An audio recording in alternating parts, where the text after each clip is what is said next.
4:50 na po, magandang umaga. Ngayon po yung araw ng Lunes, 6 ng Pebrero 2017. Sa ngalan po ni Kuya Daniel Razon, ako po si Jun Suriao. Ako naman si Angela Lagunzad. Narito na po ang mga humahataw na balita.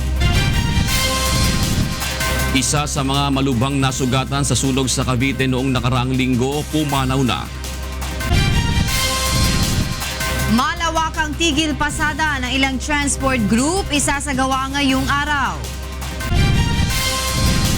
Usapang pangkapayapaan sa pagitan ng pamahalaan at mga rebeldeng grupo, ipinatigil na ni Pangulong Duterte.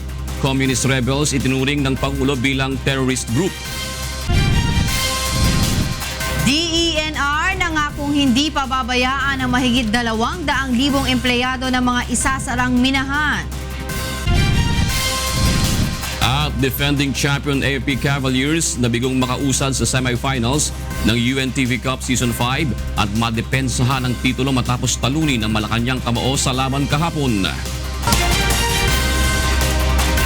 Bago po ang detalye nating mga balita, alamin muna natin ang mga pangyayari sa nakalipas na mga araw sa ating Weekend News Rewind.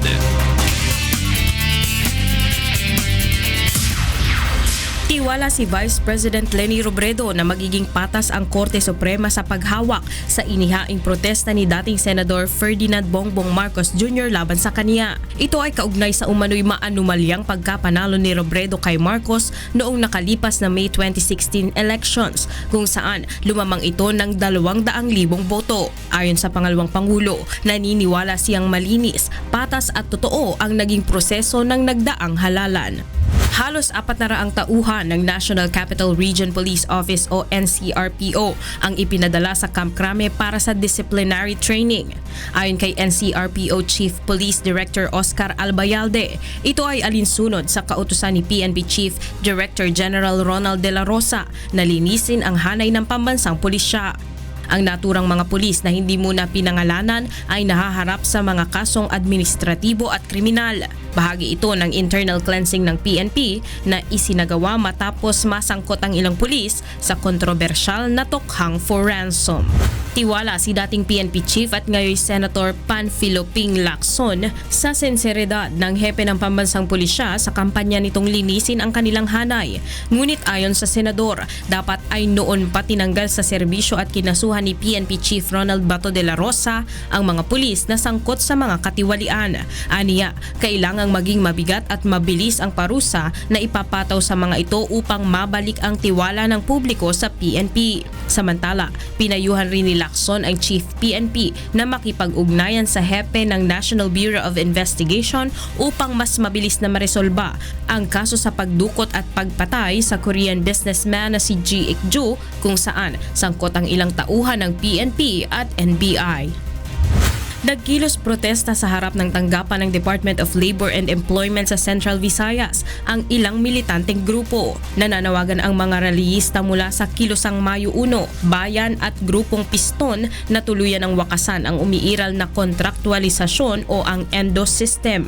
Ayon sa mga ito, ilang labor summits na ang isinagawa, ngunit nananatili pa ring marami ang mga manggagawa na hindi nare-regular sa trabaho. Dili masulbad ang kontraktualisasyon bisan og niingon lang nga ang kamanduan nining giingong win-win solution nga ang mga manpower agency o mga ahensya na nga maoy nagtig-supply o bumuong sa laing mga kompanya maonay mo regular sa panarbaho. At the same time pod giduso nato nga ang tanan karon nga mga agency nga nasurvey sa Department of Labor nga wala ni maristro, ipasirado nila. Umaasa ang mga uring manggagawa na tutuparin ng pamahalaan sa lalong madaling panahon ang ipinangakong regularisasyon sa mga empleyado o ang pagwawakas sa kontraktualisasyon. Balita sa labas ng bansa.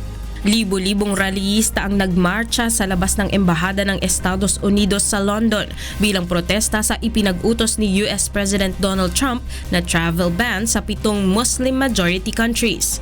Hawak ng mga protester ang mga black banner kung saan ilan sa mga ito ay may nakasulat na No to Islamophobia, No to Trump, No to War, at Shame on You, Theresa May. We got to realize this is nothing but an Islamophobic policy purely based on someone's religion question, and there's so many inconsistencies. And the judge, even in that trial itself, in that hearing, the judge asked Trump's lawyer for some rationale, some facts, not fiction, and she said, you know what, we don't have to provide any. And that epitomizes what Trump is doing here. It's pure hatred, pure Islamophobia. Maliban sa pagkondena sa kontrobersyal na travel ban, iginiit din ng mga ito na bawiin ni British Prime Minister Theresa May ang imbitasyon kay President Trump na magtungo sa bansa para sa isang state visit. Pumanaw na noong Sabado ng gabi ang isa sa mga malubhang nasugatan sa sunog sa isang pabrika na nasa loob ng Export Processing Zone Authority sa General Trias, Cavite noong nakaraang Huwebes. Kinilala ang biktima na si Jerome Sismaet, 37 anyos, ang kauna-unahang nasawi sa trahedya. Ayon kay Cavite Governor Jesus Crispin Remulla, pumanaw ang biktima dahil sa severe burn injuries. Isa si Jerome sa mga line leader sa factory na una munang pinalabas ang mga kasamahan sa nasusunog na gusali. Nakalagak ngayon ang mga labi nito sa kanilang tahanan sa Maragondon, Cavite.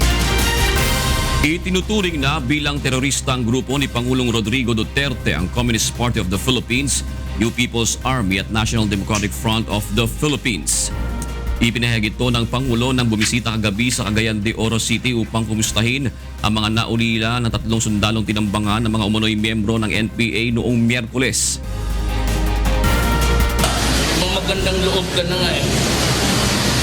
Napapahiya pa ako minsan sa mga sagot. Akala mo kasi you give them all the leeway and everything and you return to me is stupid. From now on, I will consider the CPP, NDF, the terrorist group.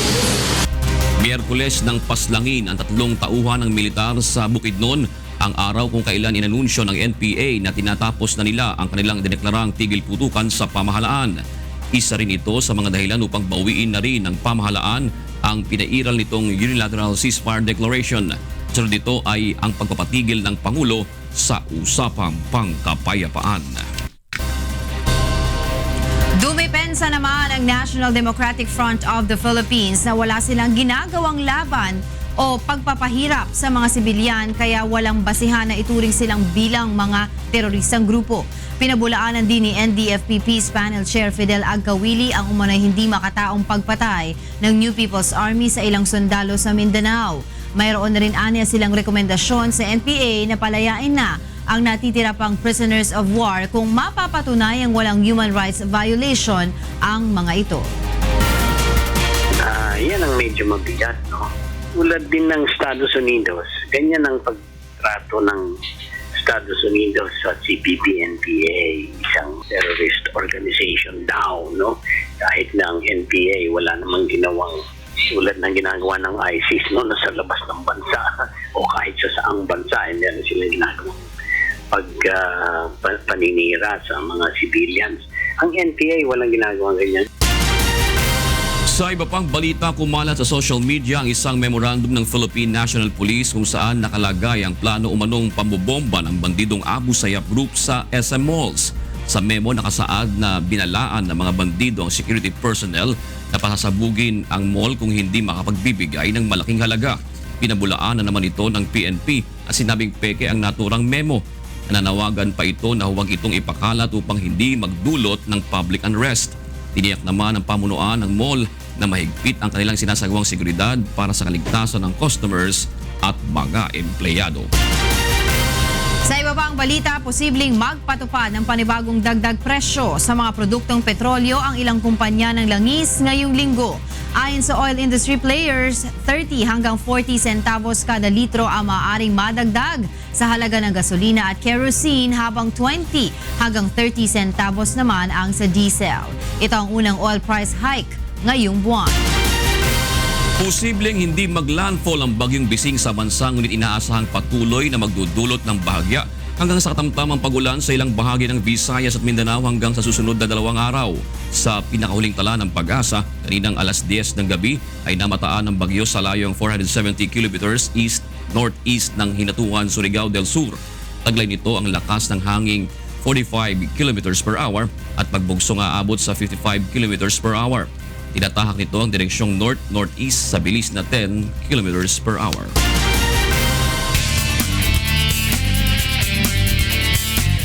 Patuloy pa rin ang pagtugis ng otoridad sa mga sospek sa pamamaril sa San Jose del Monte, Bulacan noong Sabado ng gabi. Narito ang report ni Nestor Torres. Pinagbabaril ang tatlong hinihinalang drug pusher sa loob ng isang bahay sa barangay Kaypian, San Jose del Monte noong Sabado ng gabi. Kinilala ang isa sa mga biktima na si Richard Madrazo, 30 anyos at nangungupahan sa naturang barangay. Wala namang pagkakakilanlan ang dalawa pang biktima sa pamamaril. Ayon sa isa sa mga residente sa lugar, hindi bababa sa 10 putok ng baril ang kanilang narinig. Na-recover sa lugar ang hindi bababa sa 10 bala ng kalibre 45 baril. Tumanggi munang magbigay ng iba pang detalye ang PNP Bulacan habang iniimbestigahan ang insidente. Patuloy namang tinutugis ang mga suspect sa pamamaril na tumakas sakay ng motorsiklo. Nestor Torres, UNTV News and Rescue, Bulacan. Pinagbabaril ng mga armadong lalaki ang isang pedicab driver habang namamasada kagabi sa barangay Batasan Hills sa Quezon City. May report si Reynante Ponte live. Yes, Reynante. Sa June, isang pedicab driver ang pinagbabaril habang naghihintay ng pasahero dakong alas 11:45 kagabi sa barangay Batasan Hills sa Commonwealth Avenue sa Quezon City. Naghihinagpi si Aling Joan Maniebo nang makita nga nakahandusay at duguan ang kanyang asawa matapos itong pagbabarili ng hindi pa kilalang mga sospek. Ayon sa misis nito, nagpaalam lang ang kanyang mister na si J. Lord Maniebo na papasada ng pedicab para may panggasto sila ngayong umaga. Dahil sa nangyari nga June, maaga nga naulila sa tatay ang dalawa nitong mga anak. Sa inisyal na investigasyon ng mga otoridad, habang nakapila sa sakayan ng pedicab ang biktima na may 3 lalaki ang nakita bago ang nangyari pamamaril. Nagsilbing lookout ang isa at 2 naman sa suspect ang bumaril sa biktima. Dahil malabo ang CCTV ng barangay, hindi namukaan ang mga suspect. Na-recover sa crime scene ang 5 basyo ng bala ng kalibre 45 na baril. Samantala, June, sinabi naman ng mga pulis na kabilang sa drug watch list ang biktima na sumuko na dati sa Oplan, Tukhang. Yan ang press report. Balik sa iyo, June. Maraming salamat, Reynante Ponte. Patay ang isang lalaki matapos makipagsaksakan sa kanyang sariling kapatid sa Parañaque kagabi. May report si Asher Kadapan live. Go ahead, Asher.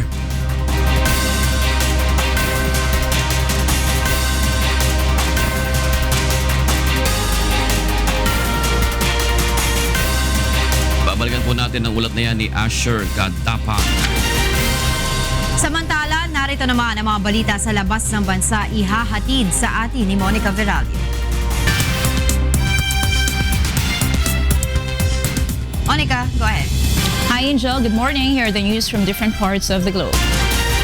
Turkish police have detained some 400 suspected members of Islamic State in anti-terror raids carried out in 6 provinces. Those detained are mainly foreign nationals.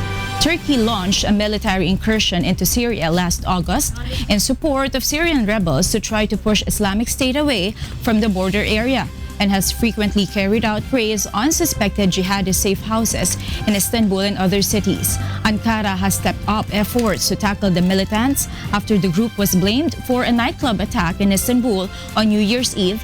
39 people were killed in the attack.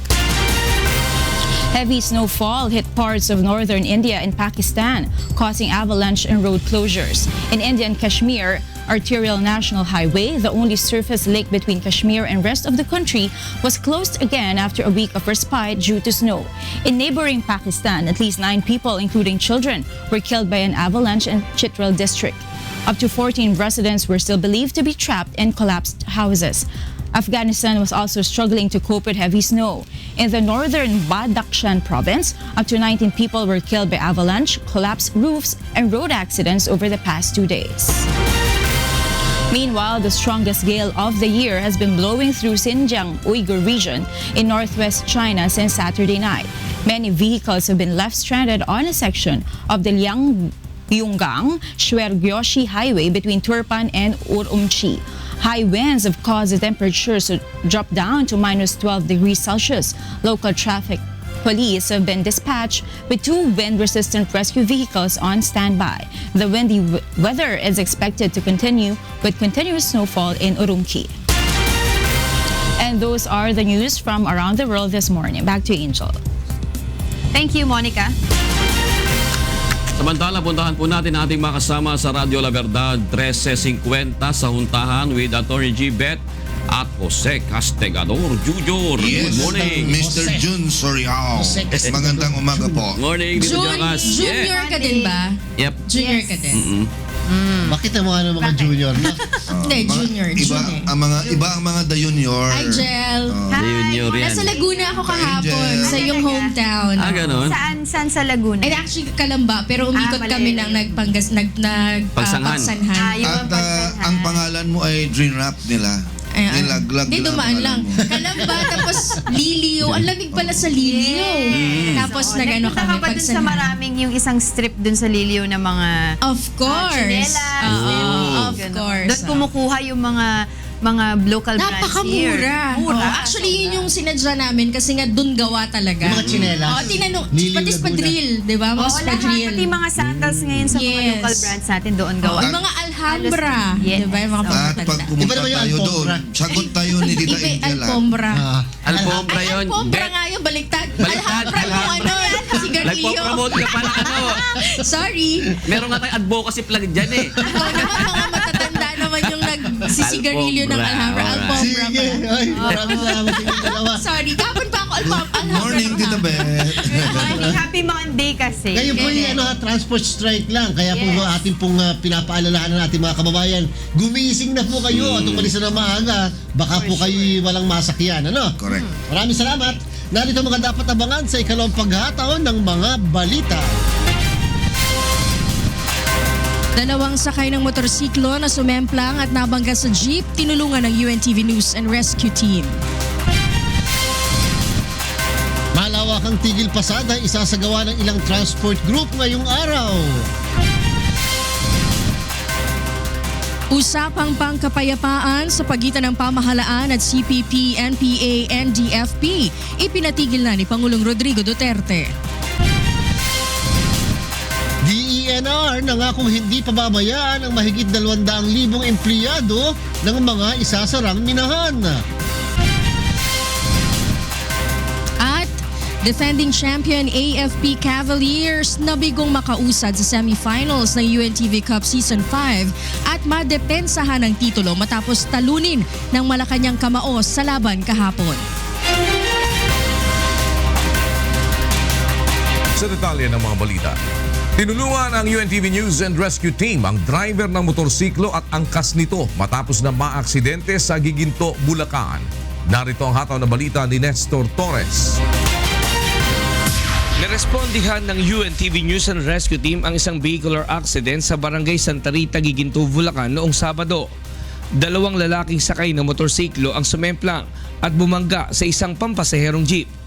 Agad na tinulungan ng grupo ang driver nito na kinilalang si Reggie Pida na nagtamo ng mga sugat at gasgas sa iba't ibang bahagi ng katawan. Habang ang angkas naman itong si Alvin Govanes ay tinulungan ng Bulacan Provincial Disaster Risk Reduction and Management Council. Matapos malapatan ng pangunang lunas, ay dinila na ang mga biktima sa Bulacan Medical Center sa Malolos para sa karagdagang atensyong medikal. Nestor Torres, UNTV News and Rescue, Bulacan. At tinulungan din ng UNTV News and Rescue Team ang isang MMDA traffic law enforcer na biktima ng hit and run sa Commonwealth Avenue sa Quezon City kaninang madaling araw. Narito ang report ni Reynante Ponte live. Reynante, good morning. Yes, good morning Kuya at sa ating mga kasangbahay, nirespondihan ng UNTV News and Rescue Team ang isang lalaki matapos itong mabiktima ng hit and run sa Pilcoa sa Commonwealth Avenue sa Quezon City pasado alas 2 kaninang madaling araw.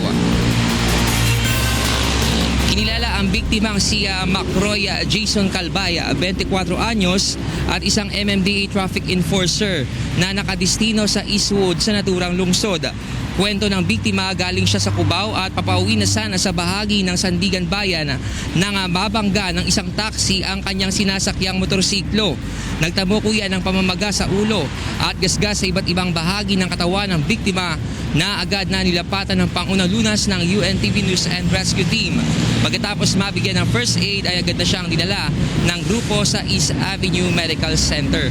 Kuya, wala na mga nakakuha sa plaka ng taxi na mabilis na tumakas sa lugar matapos ang insidente. Yan ang tulong muna bago balita. Balik sa iyo, Kuya. Maraming salamat, Reynante Ponte, nagulat ng live mula sa Quezon City. Magsasagawa naman ang malawakang tigil pasada ang ilang transport group ngayong araw bilang pagputol sa jeepney phase-out na planong ipatupad ng LTFRB. Narito ang hataw na balita ni Leslie Longbowen. Tuloy na ang isasagawang malawakang tigil pasada ng ilang transport group sa Metro Manila ngayong araw. Ito ay bilang pagtutol sa panukala ng Land Transportation Franchising and Regulatory Board na pag-phase out sa mga lumang jeepney bilang bahagi ng modernization plan ng ahensya. Ngunit ayon sa Pangulo ng Stop and Go Coalition na si June Magno, 80% ng kanilang mga ruta ang maaapektuhan ng tigil pasada. Ngunit maliban dito ay wala na aniya silang isasagawang rally. Hindi po kami pupunta sa kalsada para magkaroon ng protest rally. Kami talagang tigil pasada lang. Para po hindi na po tayo makapagkambalang masyado dahil lang natin pong kasamahan na piston magkakaroon din po sila ng pagsuporta at magkakaroon po sila ng karaban at susuportahan na lang namin yan. Hindi naman ikinababahala ng grupo ang babala ng LTFRB na posibleng pagbawi o pagkansela sa prangkisa ng mga operator na sasali sa kilos protesta. Samantala, ayon kay Ariel Inton, ang founder ng Lawyers for Commuter Safety and Protection, kung magdudulot ng matinding abala sa mga mananakay ang isasagawang tigil pasada, ay mapipilitan silang gumawa ng legal na hakbang laban sa mga ito. Kapag ka nagkaroon ng perwisyo, ay maaari kaming gumawa ng legal na hakbang para palapusin yung mga yung mga namerwisyo sa mga commuters. Yan malalaman natin kapag nangyari na. Una namang tiniyak ng LTFRB na handa sila sa isasagawang tigil pasada. Naghanda na ang mga ito ng 85 hanggang 100 government buses upang magbigay ng libreng sakay sa mga pasaherong mai-stranded. Leslie Longbowen, UNTV News and Rescue, Philippines. Sisimulan na ngayong linggo ng Metropolitan Manila Development Authority o MMDA ang paglilimita sa mga pampasaherong jeep na dumadaan sa EDSA. Layon pa rin ito na maibsan ang mabigat na daloy ng mga sasakyan at mapabilis ang oras ng biyahe ng mga motorista. Aalisin na rin ng MMDA ang ilang orange barrier sa kalsada upang madagdagan ang linyang dadaanan ng pampasaherong bus sa EDSA northbound. Uunahing ipatupad ang polisiya sa EDSA Guadalupe at apektado nito ang mga jeep na may rutang Pateros at Fort Bonifacio sa Taguig. Narito ang pahayag ni MMDA General Manager Tim Orbos. Here in Guadalupe, nakipag-usap na po kami sa mga involved na organisasyon ng jeepneys. Tatanggalin na namin and it will be now available to, at the very least, to the buses. Bukod naman sa Guadalupe, pinag-aaralan na rin ng MMDA na ipatupad ang polisiya sa Pasay Rotunda at Ayala Avenue sa Makati. Sa pagtaya ng MMDA, aabot sa higit 1,000 mga jeep ang maaapektuhan kapag naipatupad ang bagong regulasyon.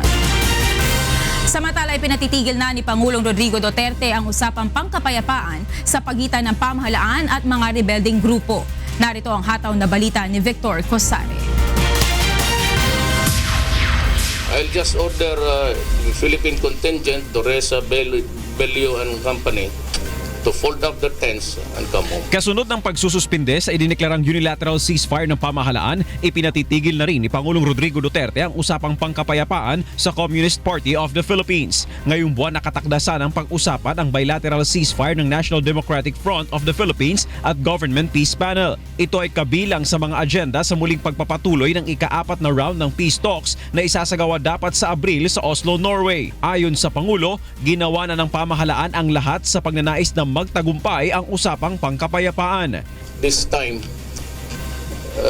it should end here.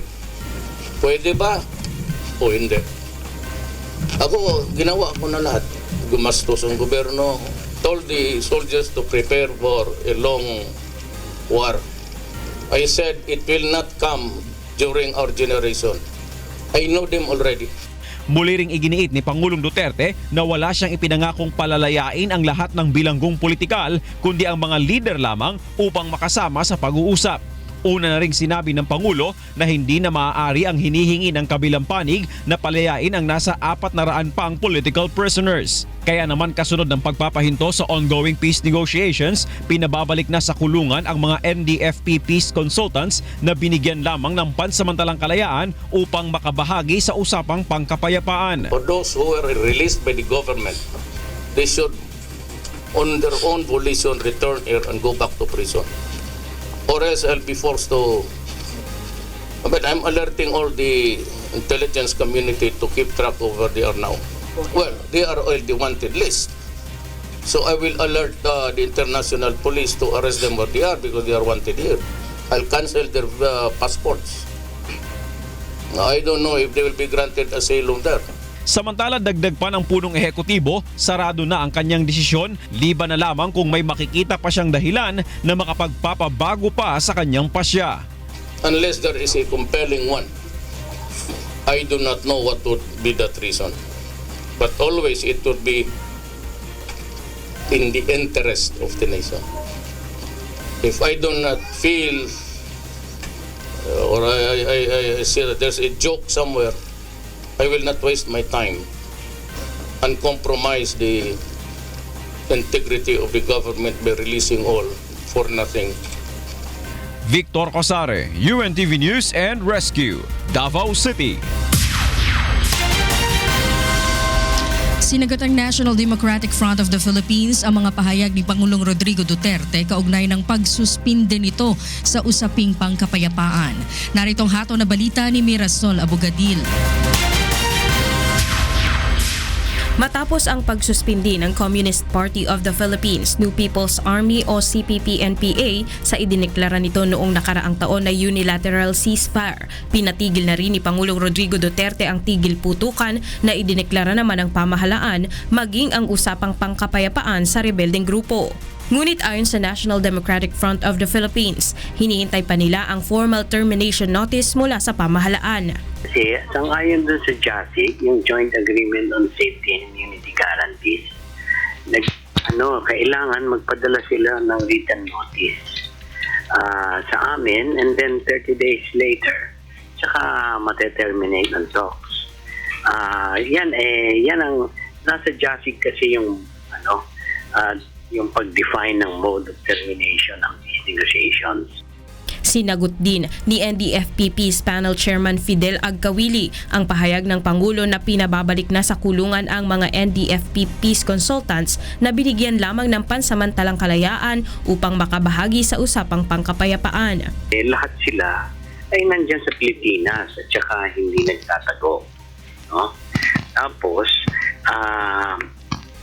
sila ay covered ng JASIC kasi hindi pa formally terminated ang talks eh. Kaya mahirap hindi rin dapat sila inaaresto. Tapos, sila ay effectively nasa ilalim ng jurisdiction ng korte ng gobyerno, ng GRT. Kasi nga, inalaya sila by bail. Tapos, korte yata ang mag-desisyon dyan kung ang kanilang bail ay aalisin na o hindi. Dumipensa naman ang NDFP na wala silang ginagawang laban o pagpapahirap sa mga sibilyan kaya walang basihan na tawagin silang terrorist group. Pinabulaanan din ni Agkawili ang umano'y hindi makataong pagpatay ng New People's Army sa ilang sundalo sa Mindanao. Mayroon na rin aniya silang rekomendasyon sa NPA na palayain na ang natitira pang prisoners of war ng mga ito kung mapapatunayang wala silang human rights violation. Yan ang sinabi ng militar. Ngayon, kung kanyang pinaniwalaan at hindi niya inimbestigahan, wala kami magagawa. Pero never yan nangyari. Mirasol Abugadil, UNTV News and Rescue, Philippines. Tiniyak ng DNR na tutulungan nila ang mga manggagawa na maapektuhan ng pagpapasara sa ilang minahan sa bansa. Narito ang hatol na balita ni Ray Pelayo. Nangako ang Department of Environment and Natural Resources o DENR na hindi pababayaan ang mga empleyadong umaasa sa mga minahan na ipasasara ng kagawaran. Ayon kay Secretary Gina Lopez, magkakatrabaho rin ang mga ito dahil ide-develop nila ang mga lugar ng isasarang minahan para sa green economy. Pinabulaanan din ng kalihim ang mga lumabas na ulat na nasa 1.2 million ang mga mawawalan ng trabaho sa pagsasara ng mahigit sa 20 minahan sa bansa. Ayon sa kalihim, nasa 0.06% lamang o 234,000 ang kabuuang bilang ng naka-empleyo sa buong mining industry sa bansa base sa datos ng pamahalaan noong 2014. Subalit mas marami naman anya rito ang bilang ng mga naapektuhan dahil sa pinsalang dulot ng mga minahan sa kalikasan. There are so many more people that have been adversely affected for decades. We cannot and we must not build an economy where some people benefit and everyone else suffers. You know, when we close down the mines, we're not gonna leave them alone. Hindi naman sila iiwanan.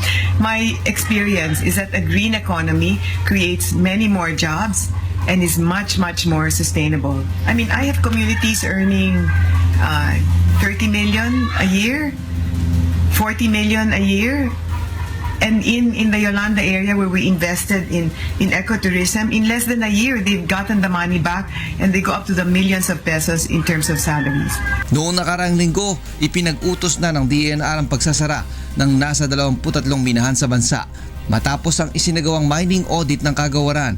Napatunayang nagiging sanhi ang mga ito ng malawakang pagkasira ng mga kalikasan at pamayanan. Nagpahayag naman ng suporta si Pangulong Rodrigo Duterte sa mga hakbang ng DENR laban sa mapaminsalang mining activity sa bansa. And she's very adamant. Today she's insisting on the closure of so many. And I support her. She's a pro-people, pro-poor policies that I said when I took her in. You can have your way, just be fair and make it legal. That's about the only standard that we follow. What is legal and what is fair. Ray Pelayo, UNTV News and Rescue, Quezon City. Nais ni Pangulong Rodrigo Duterte na suspindihin at huwag basta isailalim lamang sa training ang mga pulis scalawags bilang bahagi ng internal cleansing sa hanay ng Philippine National Police. Narito ang hatol na balita ni Victor Cosare. Hindi kontento si Pangulong Rodrigo Duterte sa desisyon ni PNP Chief Director General Ronald De La Rosa na isailalim sa retraining ang mga tiwaling pulis. Para sa Pangulo, imbis na retraining, dapat suspindihin na ang mga ito sa serbisyo. Nais din ng punong ehekutibo na papuntahin sa Malacanang ang naturang mga pulis. They will be suspended, all of them. Tapos mag-report sila dyan sa Malacanang. Dyan sa opisina ko. Magtindig sila lahat dyan until I decide what to do with them. Bakit yung retraining to be more a better scalawag than what you are? Police kayo. Inatasan din ng Pangulo ang PNP Chief na i-account kung saan napunta ang ibinigay niyang milyon-milyong pisong pondo sa pambansang pulisya para sa kanilang operasyon kontra illegal na droga. Duda ang Pangulo na ibinulusan na ito ng mga tiwaling pulis. Ang ibig mong sabihin, binulusan mo yung 5,000 o 10,000 depending on the amount of the transaction. Binulusan mo, pinatay mo yung drug pusher dyan, kinuha mo yung droga, pinagbili mo ulit. Kaya iniiwan ninyo dyan patay. Binatikos naman ni Pangulong Duterte ang puna ng Amnesty International sa kanyang war against drugs. Magugunitang noong nakaraang linggo, iniulat ng grupo na binabayaran umano ang mga pulis sa kada drug suspect na mapapatay ng mga ito. Ito ring amnesty, so naive and so stupid. Why would we kill people? Ano itong gobyerno na ito? Tigapatay ng parang aso? There has to be a reason. Find out the reason and find out the truth. You do not ask government to just go ahead and publish anything you want, and it's easy to condemn because people judge best when they condemn. Samantala, aminado naman ang Pangulo na kailangan ng amyenda sa saligang batas upang maipatupad ang kagustuhan niyang buhayin ang Philippine Constabulary sa ilalim ng Armed Forces of the Philippines. Victor Cosare, UNTV News and Rescue, Davao City. Itutuloy ngayong linggo ang pagtalakay sa plenaryo ng panukalang pagbabalik ng parusang kamatayan sa bansa. Una itong naharang ng House Opposition Bloc noong nakaraang linggo sa pamamagitan ng pagbibigay ng sponsorship speech. Muli namang naantala ang pagtalakay noong Huwebes matapos na mawalan ng quorum ng mag-uwian ang mga kongresista dahil sa haba ng sponsorship speech ni Representative Fredinil Castro. Ngunit ayon kay Representative Castro na pangunahing nagsusulong ng death reimposition bill, tiyak nilang matutuloy na ngayong linggo ang debate sa panukala. Wala aniyang anumang parliamentary maneuvering ang hahayaan nilang makapigil dito. Para naman sa mga balita sa labas ng bansa, narito si Rina Villamor Camara. Yes, Rina, good morning. Good morning, Monica. Here are the latest news from different parts of the world. South Sudan's government is urging the international community to support implementation of African Union brokered peace deal rather than supporting the proposals to put South Sudan under United Nations trusteeship. Putting the country under UN trusteeship means that the United Nations governs the country for a specific period of time before handing governance back to the South Sudanese. With more than 200,000 people still sheltered under UN protection in many parts of the country, the government insists that peace is returning to the country and has called on internally displaced people to return to their homes. Meanwhile, Israeli Prime Minister Benjamin Netanyahu says the United States should lead the way with Israel and Britain in setting clear boundaries for Iran. He, however, stopped short of any call for cancellation of the nuclear accord that Tehran signed with 6 world powers 2 years ago. In that pact, Tehran committed to reduce the number of its centrifuge by 2/3, capping its level of uranium enrichment well below the level needed for bomb-grade material, reducing its uranium stockpile and submitting to international inspections. Next week, Netanyahu heads into his first White House talks with U.S. President Donald Trump with Iran on the agenda. In other news, a capsule hotel in Tokyo offers bed-embedded library shelves packed with books. Ryuji Sasaki has the details. 日本のあるホテルが成長している電子書籍を無視し、伝統的な紙の書籍の文化を好む昔風のゲストにアピールをしている。日本の有名なカプセルホテルブック&ベッド東京は本棚の列にはめ込んだ押し入れほどの大きさと同じ寝台を提供している。ホテルの壁、天井、そしてほとんどの飾りはあらゆる大きな本がいっぱいで、正確に言うとさまざまな言語の3200本である。日中は共通の部屋が昼間に来る訪問者向けのラウンジとなっており、一緒に読書をすることができるのです。大きい部屋にゲストがたくさんいる感じなので、特に直接的な関わりがなくても同じ空間を共有していることで、ある種のリラックスした空間ができているのかなというふうに思いました。そのホテルは東京にある多くのホテルと同様に歓楽街の裏路地に隠れているが、それでも若い旅行者を引き寄せている。Kind of find capsules a bit constrictive, a bit scared of how confined it is. So we thought this was a good medium between the two, and there's definitely a lot of big spaces for you to stay in, and it's definitely a nice place to stay in if you like to read. ブック&ベッド東京の CEO 浅井圭様は彼のホテルを泊まれる本屋と呼び、そのアイデアがどのように生まれたのかを説明した。コンセプトにしたホテルがあったら面白いんじゃないかなと、僕個人的にもねそういうのがあったらぜひ使いたいなっていう思いもあったんで、そういうところからの着想ですね。そのホテルは1年前に開かれ、69部があり、いくつかは隅の方に隠れ、心地の良い読書部屋にするためである。一泊の料金の範囲は部屋によって3800円から4800円、もしくは33から42米ドルである。昼間の訪問者は隅から隅までクッションがあるところを1時間500円で利用できる。リュウジ・ササキ UNTV ニュース&レスキュー日本。Sa detalye ng mga balita, itinuturing ng teroristang grupo ni Pangulong Rodrigo Duterte ang Communist Party of the Philippines, New People's Army, National Democratic Front of the Philippines o ang CPP, NPA, NDFP. Narito ang hataw na balita ni Rosa Licos. Binisita kagabi sa Cagayan de Oro City ni Pangulong Rodrigo Duterte ang mga naulila ng 3 sundalong tinambangan ng mga umaning miyembro ng New People's Army noong Miyerkules.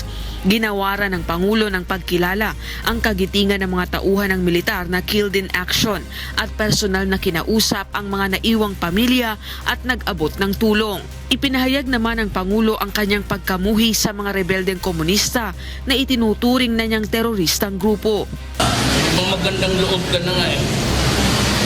Napapahiya pa ako minsan sa mga sagot. Akala mo kasi you give them all the leeway and everything and you return to me is stupid. From now on, I will consider the CPP, NPA, NDF a terrorist group.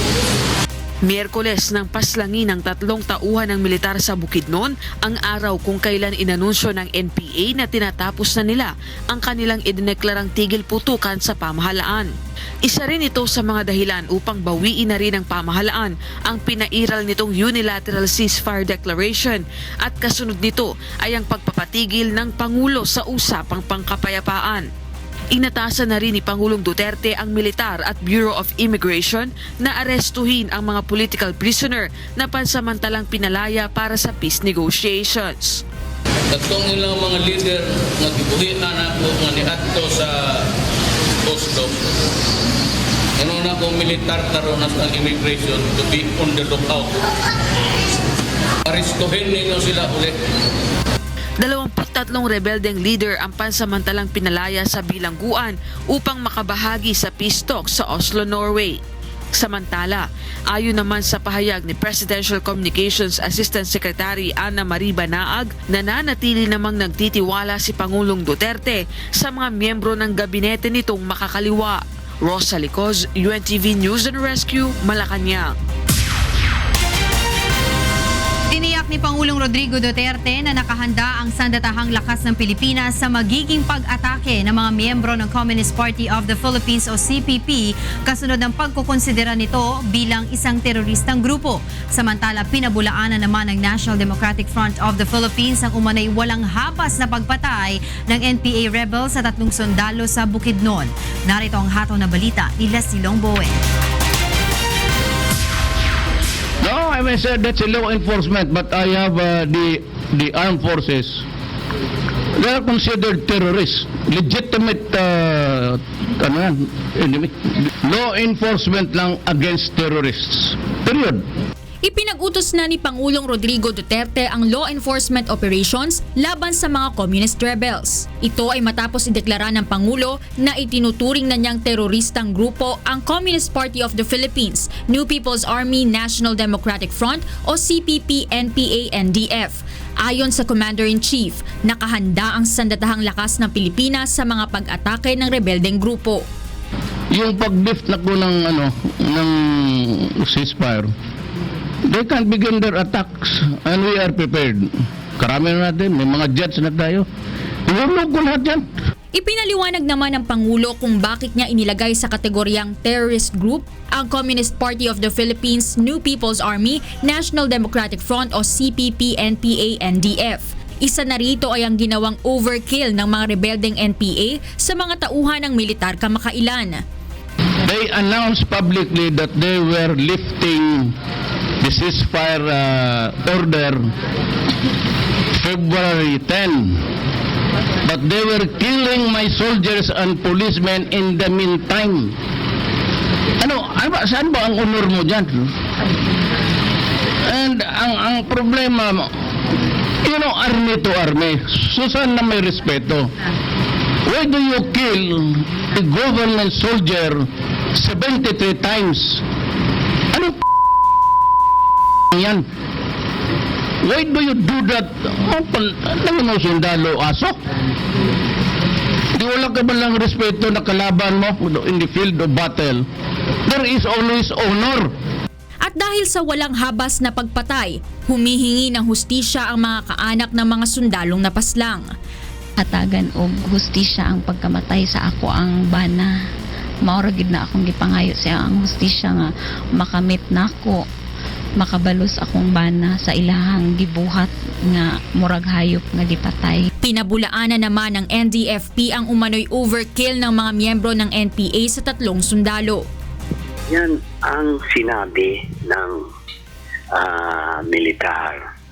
Ngayon, kung kanyang pinaniwalaan at hindi niya inimbestigahan, wala kami magagawa. Pero never yan nangyari. Medyo exaggeration yan eh. Tulad ng ginagawa ng militar ba na nag-plant ng evidence at saka nag-manufacture ng witnesses para kahit na inosente ay makulong at manatili sa detention. Yan ang problema eh. Yan ang isang bagay na dapat talagang bantayan ng Pangulo. Samantala sa kabila ng pagbawi ni Pangulong Duterte sa unilateral ceasefire ng pamahalaan at sa pagpapahinto sa usapang pangkapayapaan, nananatili pa rin bukas ang punong ehekutibo sa mga rebeldeng magbabalik loob sa pamahalaan. Mamili kayo. 50 years. Hindi natapos to. Kayong mga sundalo dyan sa bukid. I am offering you peace. Wala na kayong bumaba na lang kayo, maghanap ako. I will find money to place you in settlements and I will proceed with the land reform. Leslie Longbowen, UNTV News and Rescue, Philippines. At alamin din natin ang mga balita naman sa iba't ibang panig ng bansa mula sa Davao City. Hatid sa atin ni Victor Tosare ang mga balitang Prom Day.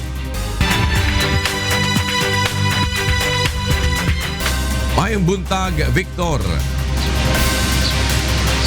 Mayong buntag, Kuya Daniel. Ani ang detalye sa atong mga balitang Prom Day. Nakita na ang intern doctor nga gidagit sa 4 ka armadong lalaki niadtong Sabado sa parking area sa usa ka ospital sa Dakbayan sa Sugbo. Nakitaan si Julian Inaki Larazabal Garcia sa Sitio Dandan, Barangay Poblasyon, Carcar City, Cebu nga samaran ug adunay tabon ang mga mata. Nahibaluan nga kabanay ang biktima sa tag-iya sa usa ka ospital sa Sugbo. Gidala ang biktima sa Balay Tambalanan aron masuta ang kahimtang sa iyang panglawas ug mapailalom sa debriefing. Padayon pa nga ginasuta ang hinungdan sa pagdagit ug pagbuhi sa biktima. Misaka ang presyo sa bulad sa merkado sa Masbate. Sumala pa sa mga tindera, gamay lamang karon ang madakpan nga mga isda sa dagat, maong kulang na usab ang ilang supply. Si Jerry Galicia sa detalye. Problema yanasan mga parabaligyasan bulad sa probinsya San Masbate ang kakulangan san ibabaligyan na bulad sa merkado. Segun sa mga ini, bakusog ang hangin kag daragko ang balud sa kadagatan kaya lisod ang mga parapangisda na makadakop san mga isda sa lawod. Dahil sa ni, wara si nagaabot na supply san mga pakas o daing kag mga bulad o tuyong isda sa mga merkado. Kasi ang price kasi tumaas ang price ng price na isda. Medyo maalon sa madalang yung pahuli ng isda. Saka yung pagbilad, minsan maulan. Kaya yun. Kumikita naman sir, pero kumbaga pang gastos lang. Noon mura yung pusit kasi mayroon basnig. Ngayon wala na. Dinadakit na. Yung mga palupad, kumukuha ng pusit noon, dinadakit na. Eh, kunti na lang yung makukuha. Ang pakuha na lang sa pusit, yun sa taga. Ano yung pamalaklit. Yun na lang. Kaya maliliit yung produkto ng pusit. Kaya nagmahal. Yutay man ang nadadakop na isda dahil ginabawal ang paggamit sa daragko na sarakyan o mga lancha na nagagamit sa makusog na ilaw. Bangod sa ni, haros doble ang gintaasan presyo sa mga bulad. Segun sa Department of Trade and Industry o DTI Masbate, posible ang mangompra ang mga negosyante halis sa iba na probinsya ang nagpapadyutay sa supply sa mga nahonambitan na produkto. Nakakagulat niya kasi halos pumapalo na ng 1,000 ang kilo ng pusit lang mismo from dati 500-600 na yan. Ang explanation ng isang yung sa taga-DA, yun daw kasi doon mismo sa source, meron na doong bumibili ng bulyuman na ginadala sa Cebu. At di halos kaunti na lang naiwan dito sa atin. Di siyempre, pag kaunti na lang, yun ang mangyayari. Tataas ang price dito kasi wala nang supply. Mentras tanto, ginklaro sa DTI Masbate, dili nindasakop ang price regulation sa dried fishery products. Jerry Galicia, UNTV Barita, kagresponde, Masbate. Sa laing balita o sa field training exercise ang gipatigayon sa Philippine Coast Guard sa probinsya sa Bataan ngadto sa kapin o sa kalibo nga mga miyembro niini. Tumong sa kalihukan nga mapalig-on pa ang abilidad sa grupo sa pagbantay sa mga isla sa Pilipinas. Si Joshua Antonio sa balita. Kabilang sa prioridad ng Philippine Coast Guard ang pagmomonitor sa mga teritoryo ng Pilipinas, kabilang na ang West Philippine Sea. Upang mapalakas pa ang ginagawang pagpapatrolya at maproteksyonan ng maigi ang ating mga teritoryo, nagsagawa ng field training exercise ang PCG sa mahigit 1,000 miyembro nito. Isinagawa ang pagsasanay sa bayan ng Bagak sa lalawigan ng Bataan na nagtagal ng 2 linggo. Kabilang sa ginawa nilang pagsasanay ay ang close water battle, water search and rescue, land navigation at coastal ready patrol. Natututo sila ng tinatawag na close water battle, natututo sila ng water search and rescue, natututo sila ng land navigation, natututo sila ng coastal security patrol. Ayon sa PCG, nasa mahigit 10,000 na ang kanilang pwersa sa buong bansa. Subalit patuloy pa rin ang ginagawa nilang recruitment. Patungo dun sa ating goal na maproteksyonan yung mga kababayan natin tsaka yung maritime community sa mga piracy at terrorism dun sa South. Sa kasalukuyan ay nasa 36,000 kilometers coastline ng ating 7,100 na mga isla at 25,000 coastal barangays ang kailangang bantayan ng PCG laban sa maritime infractions. Joshua Antonio, UNTV News and Rescue, Bataan.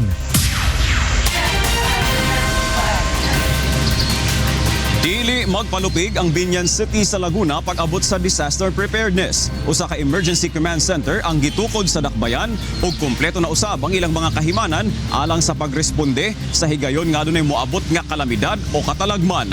Si Sherwin Kulubong sa balita. Sa tala ng Philippine Atmospheric Geophysical and Astronomical Services Administration o PAGASA, nasa 20 bagyo ang pumapasok sa bansa taon-taon.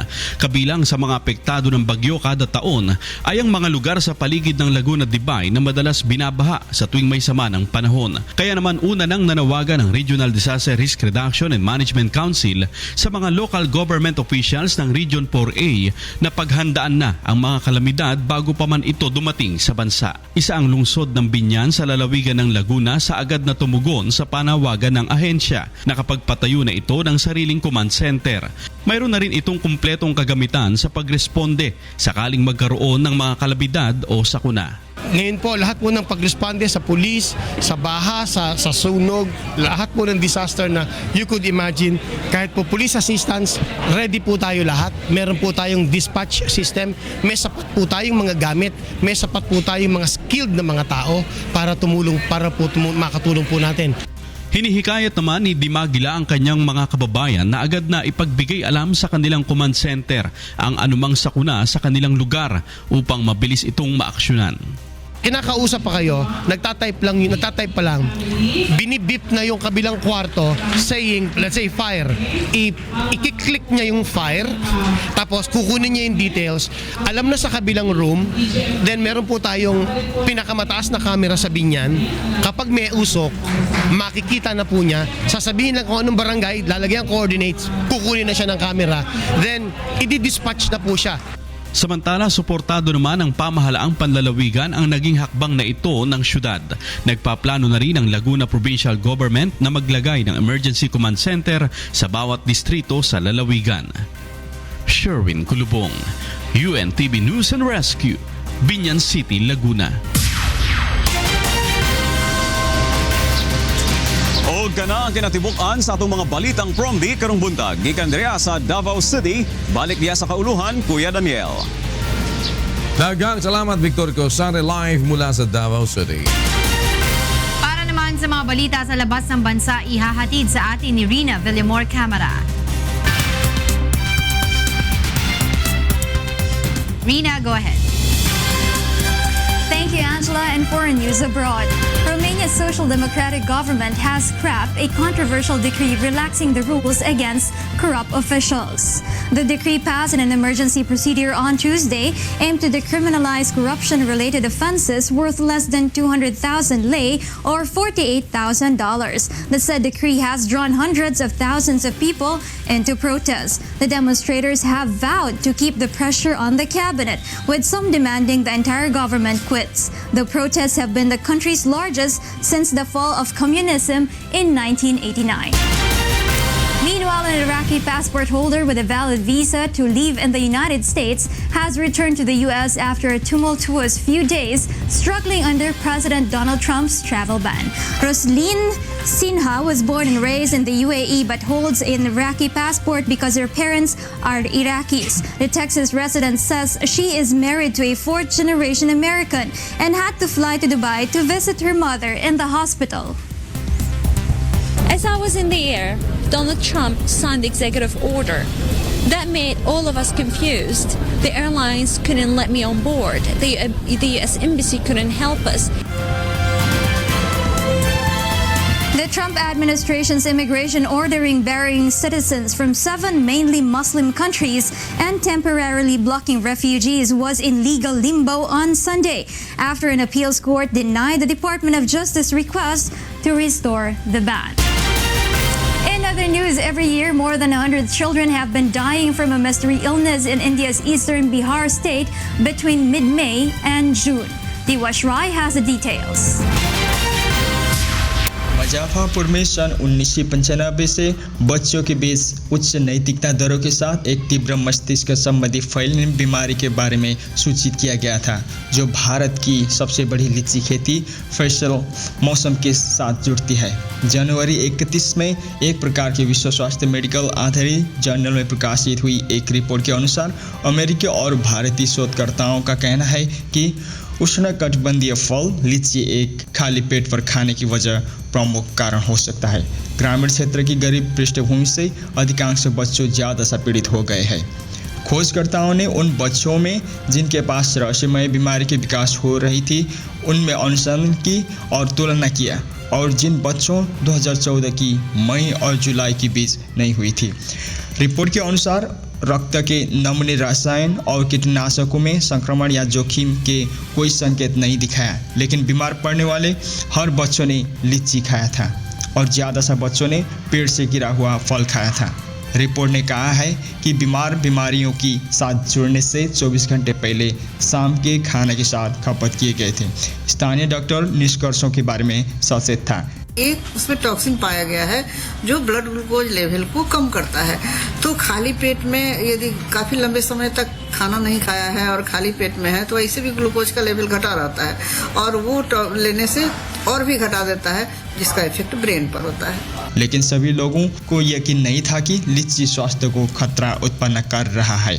और इस तरीके की जो भ्रामक खबरें हैं उससे जो है लोगों को एक डर का माहौल पैदा हो जाता है, इसलिए इसको रोका जाना चाहिए तत्काल। और इसमें जो उनको मानना है कि रिपोर्ट लीची खेती के द्वारा जीवन गुजारा करने वालों को चोट पहुंचा सकता है।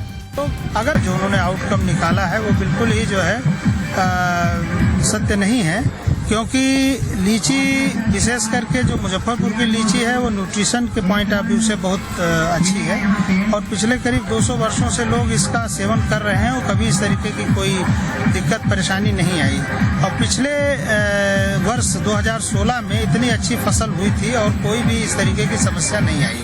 सार्वजनिक स्वास्थ्य पर आधारित अधिकारियों कहता है कि अपने बच्चों को शाम को खाना और सीमित संख्या लीची खाने में ध्यान रहना चाहिए। खाद्य और कृषि संगठन ने अनुसार विश्व लीची उत्पादन के 91% के लिए भारत और चीन से निर्यात होता है। दिवस राय, UNTV समाचार और उद्धार, मुंबई, Bharat.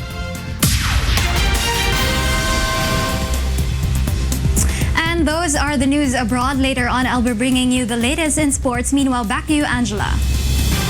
Thank you, Rina.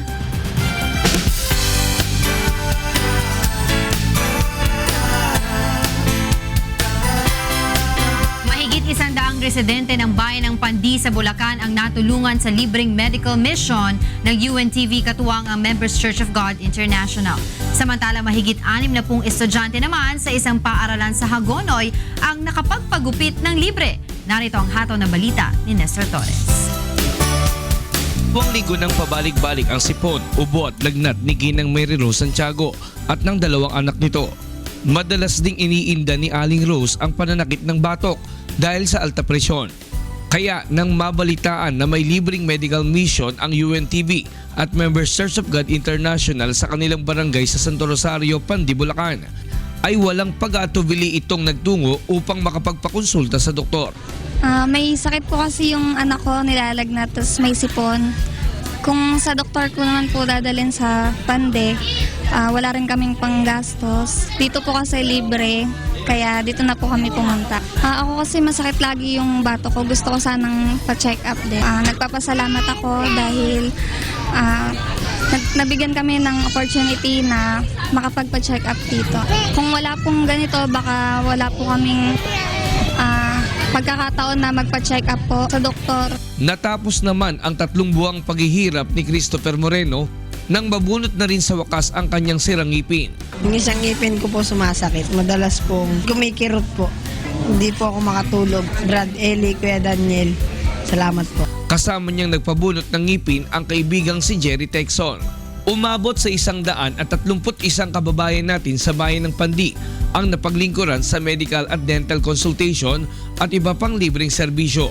Samantala, nagsagawa naman ang grupo ng libreng gupit para sa kalalakiang estudyante ng Romana Trilliana High School sa Agunoy, Bulacan. Isa sa napakalaking tulong sa aming mga mag-aral na magkaroon po ng libreng gupit, lalo na po sa mga walang kakayahan na makasunod sa pinag-uutos ng tamang gupit ng paaralan. Nagpapasalamat po sa libreng gupit na inandog ni Kuya Daniel Rason. Nestor Torres para sa serbisyong Kasangbahay. Sports naman tayo, hatid sa atin ni Rina Villamor Camara.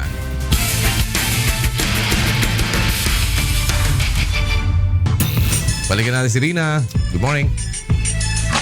Good morning, Kuya. Tulad nga ng nangyari noong Season 3, muli namang pinigilan ng Malacanang Kamaong AFP Cavaliers na umusad sa liga at may depensa ang kampyonato ng talunin ito sa quarterfinal round ng UNTV Cup Season 5 kahapon. Samantala, hindi naman binigyan ng pagkakataon ng PNP responders ng BFP Firefighters upang masiguro ang pwesto sa semifinals. Narito ang hataw na balita ni Bernard Dadis.